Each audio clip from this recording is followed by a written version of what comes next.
La peur de Stefan Zweig. Épisode 1. Guitare, composition Jérémy Baïs. Adaptation et lecture Isabelle Boué.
Lorsqu'Irène, sortant de l'appartement de son amant, descendit l'escalier, de nouveau une peur irraisonnée s'empara d'elle.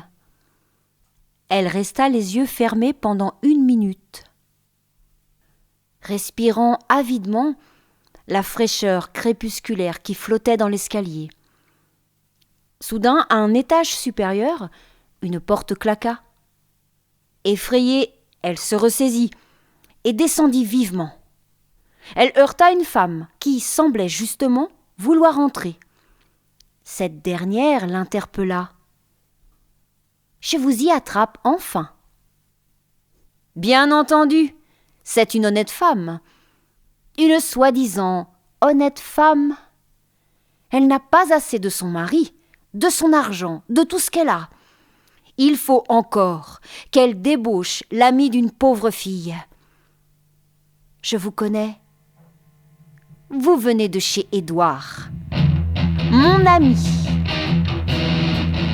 Maintenant que je vous y ai enfin prise, je sais pourquoi il a si peu de temps à me consacrer ces derniers jours. C'est à cause de vous, espèce de... Oh, voilà donc comme elles sont, les femmes mariées, les belles dames distinguées, quand elles nous volent nos hommes. Elles portent une voilette, une épaisse voilette pour pouvoir après jouer à l'honnête femme. Vous allez retourner chez monsieur votre mari, dans un appartement bien chauffé, pour y poser à la grande dame et se faire déshabiller par des domestiques. Ce qu'on fait nous autres, si on crève, vous vous en fichez. Ces honnêtes femmes, ça chipe même la seule chose qui nous reste.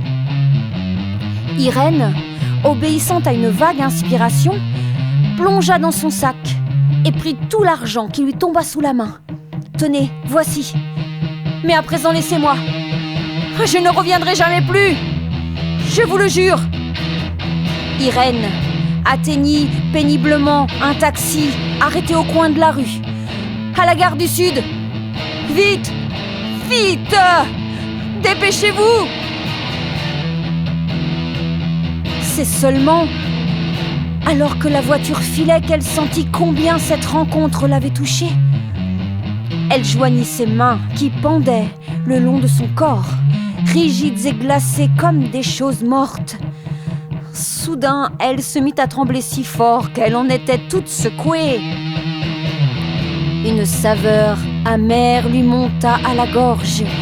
Elle éprouva une espèce de nausée. Et voici que ses genoux, comme ramollis par la peur, refusaient de la porter plus loin. Il fallait pourtant qu'elle rentrât. Enfin, elle arriva devant chez elle. Elle ôta sa voilette, passa la main sur son visage et entra dans la salle à manger où son mari l'attendait pour dîner.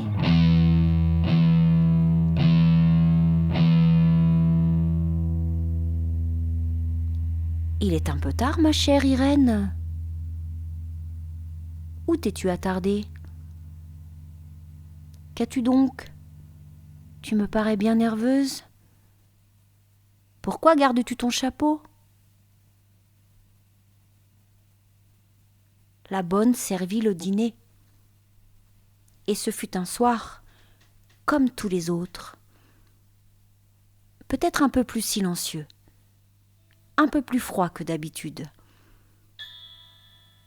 Un soir où la conversation fut terne, pauvre et souvent trébuchante. Pour se sentir en sécurité,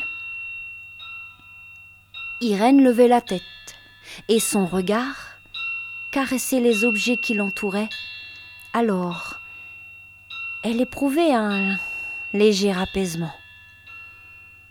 Et le calme mouvement d'acier de la pendule, à travers le silence, imprégnait imperceptiblement son cœur de sa cadence régulière